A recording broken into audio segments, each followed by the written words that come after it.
BA भाग 1 semester 2 इतिहास या विषयाचा आपण अभ्यास करत असताना मॉडेल नंबर 1 मधील पहिला घटक छत्रपती संभाजी महाराज, तर दुसरा घटक आहे महाराणी ताराबाई। ज्यावेळी आपण या उपघटकाचा अभ्यास करतो त्यावेळी आपल्याला स्वराज्य सौदामिनी म्हणून ज्यांचं नाव इतिहासात घेतलं जातं त्या महाराणी ताराबाई यांचं चरित्र आपल्या डोळ्यासमोर येतं। कारण महाराणी ताराबाई यांचे वडील होते ते हंबीरराव मोहिते होते आणि त्यांना लहानपणापासूनच लष्करातले सगळे शिक्षण बालपणापासून मिळालेलं होतं। त्या राजाराम महाराज यांच्या पत्नी होत्या। ज्यावेळी राजाराम महाराज यांचा मृत्यू झाला त्यावेळी स्वराज्याची धुरा त्यांच्याकडे आपोआप गेली। ज्यावेळी त्यांनी असं म्हटलं नाही की पतीच्या निधनानंतर मी हे करणार नाही, तर त्यांनी काय केलं तर पुढची जी सगळी राज्यकारभाराची सगळी सूत्रे स्वतःच्या हातात घेतली। ज्यावेळी त्यांनी सूत्रे हातात घेतली त्यावेळी त्यांना मार्गदर्शन करणारे धनाजी जाधव यांच्यासारखे सगळे मातब्बर सेनापती त्यांच्याशी होते। तो काळ होता तो मुघल सैनिकांना किंवा मुघल शाहीला एक विरोधात संघर्ष करण्याचा काळ होता।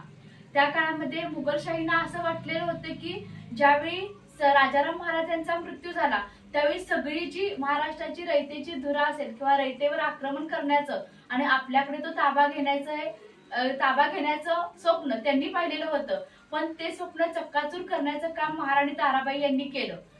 तर त्यावेळी धनाजी जाधव यांच्या मार्गदर्शनाखाली त्यांनी 7.5 वर्ष मुघल सैनिकांशी सामना केला।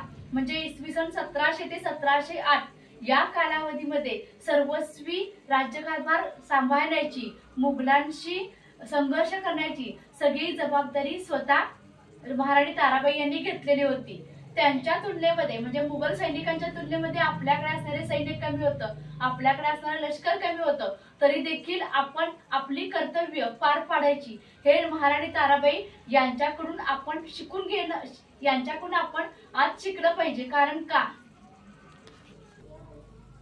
तर ज्यावेळी आपण या घटकाचे पार्श्वभूमी म्हणून अभ्यास करत असतो त्यावेळी आपल्याला ज्या कालावधीमध्ये संभाजी महाराज यांचे पुत्र शाहू महाराज यांच्याकडे देखील राजसत्ता हवी होती आणि त्याच कालावधीमध्ये महाराणी ताराबाई यांनी देखील काय केलं होतं तर यांनी देखील आपल्या घरातील किंवा आपले कुटुंब कलह बाजूला ठेवून त्यांनी त्या काळामध्ये मुघल सैनिकांशी, मुघल सत्तेशी कसं विरोधात जायचं यासाठी त्या 1700 ते 1708 हा जो कालावधी होता या कालावधीमध्ये त्यांनी सर्वस्वी जीवन या रयतेसाठी वाहून नेलेलं होतं।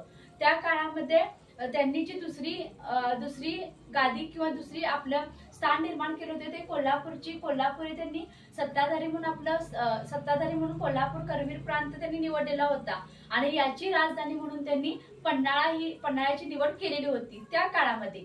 म्हणजे काय तर राजाराम महाराजांचा मृत्यू झाला, राजाराम महाराजांच्या मृत्यूनंतर कुटुंब कलह बाजूला ठेवून देखील 1700 ते 1708 या कालावधीमध्ये त्यांनी औरंगजेब यांच्याशी संघर्ष केला। मुघल साम्राज्याला आपण ही काही कमी नाहीये हे त्यांना दाखवून दिलेलं होतं आणि त्याच कालावधीमध्ये त्यांनी कोल्हापूरचा जो प्रांत होता याची राजधानी म्हणून पन्हाळा निवडलेली होती। ज्यावेळी राजाराम महाराजांचा मृत्यू झाला त्यावेळी त्यांच्यासोबत असणारे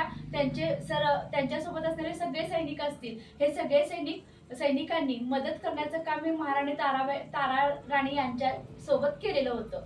म्हणजे काय जर आपण ज्यावेळी त्यांचा इतिहास अभ्यासतो तर हा महाराणी ताराबाई यांचा इतिहास अभ्यासत असताना एक स्वराज्याचं रक्षण करणारा किंवा छत्रपती शिवाजी महाराजांनी जो साम्राज्य विस्तार केला होता, ज्या रयतेची घडी घालून दिलेली होती ती त्या रयतेचं संरक्षण करणं हे त्यांनी आपलं आद्य कर्तव्य म्हणून जाणलेलं होतं आणि त्या कालावधीमध्ये 1700 ते 1708 या कालावधीमध्ये त्यांना स्वराज्य सौदामिनी म्हणून आपल्या मराठ्यांच्या इतिहासामध्ये त्यांचं नाव कोरलं गेलेलं आहे।